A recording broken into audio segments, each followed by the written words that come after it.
తన 100వ సినిమా గౌతమిపుత్ర శాతకర్ణితో తెలుగు సినీ చరిత్రలో తనకంటూ ఒక పేజీని చిరస్థాయిగా నిలుపుకున్న నందమూరి నటసింహం బాలకృష్ణ తదుపరి సినిమాపై ఇప్పటి వరకు క్లారిటీ రాలేదు. అయితే ఇప్పుడు ఆయన అభిమానులకు శుభవార్త.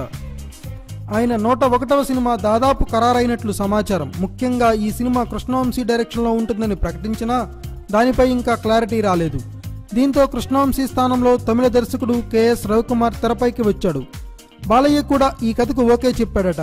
అంతేగాక ఈ సినిమాకి రెడ్డి గారు, జయసింహ అనే 2 పవర్ఫుల్ టైటిల్స్ కూడా రెడీ అయిపోయాయట. వీటిలో ఏదో ఒకటి సినిమాకి ఫిక్స్ చేస్తారని తెలుస్తోంది. పవర్ఫుల్ డైలాగులతో పాటు అంతే పవర్ఫుల్ టైటిల్స్ కు బాలయ్య సినిమాలు పెట్టింది పేరన్న విషయం తెలిసిందే. శాతకర్ణి తర్వాత బాలయ్య చాలా కథలే విన్నాడు.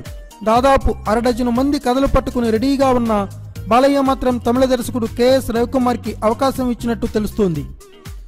ఇప్పటికే రవికుమార్తో 2-3 దఫాల సిట్టింగులు వేశాడట బాలయ్య. చివరి సిట్టింగ్లో కథ ఓకే అయిపోయిందని టాక్. ఇక బాలయ్య కాల్ షీట్లు ఇవ్వడమే బాకీ అని షెడ్యూల్స్ వేసుకుని రంగంలోకి దిగిపోవడం తరువాయి అని తెలుస్తోంది. ఈ సినిమా కోసం 2 టైటిళ్లు అడ్డుపెట్టుకున్నారట. రెడ్డి గారు, జయసింహ అనే టైటిల్తో ఏదో ఒకటి ఖాయం చేసే అవకాశాలున్నాయని తెలుస్తోంది. రెడ్డి, సింహ 2 బాలయ్యకు అచ్చొచ్చిన టైటిళ్లే. సమరసింహారెడ్డి బాలయ్య కెరీర్లో మర్చిపోలేని సినిమా. చెన్నకేశవరెడ్డి కూడా బాగానే ఆడింది. ఇక సింహ సెంటిమెంట్ గురించి చెప్పనక్కర్లేదు. లక్ష్మీ నరసింహ, సింహ, నరసింహనాయుడు ఇలా దాదాపుగా సింహ పేరు వాడినప్పుడల్లా బాలయ్య బాక్సాఫీస్ వద్ద గర్జించాడు. మరి ఈ సినిమాకు ఏ టైటిల్ ఫిక్స్ చేస్తారో వేచి చూడాల్సిందే. Thanks for watching. Please subscribe our channel.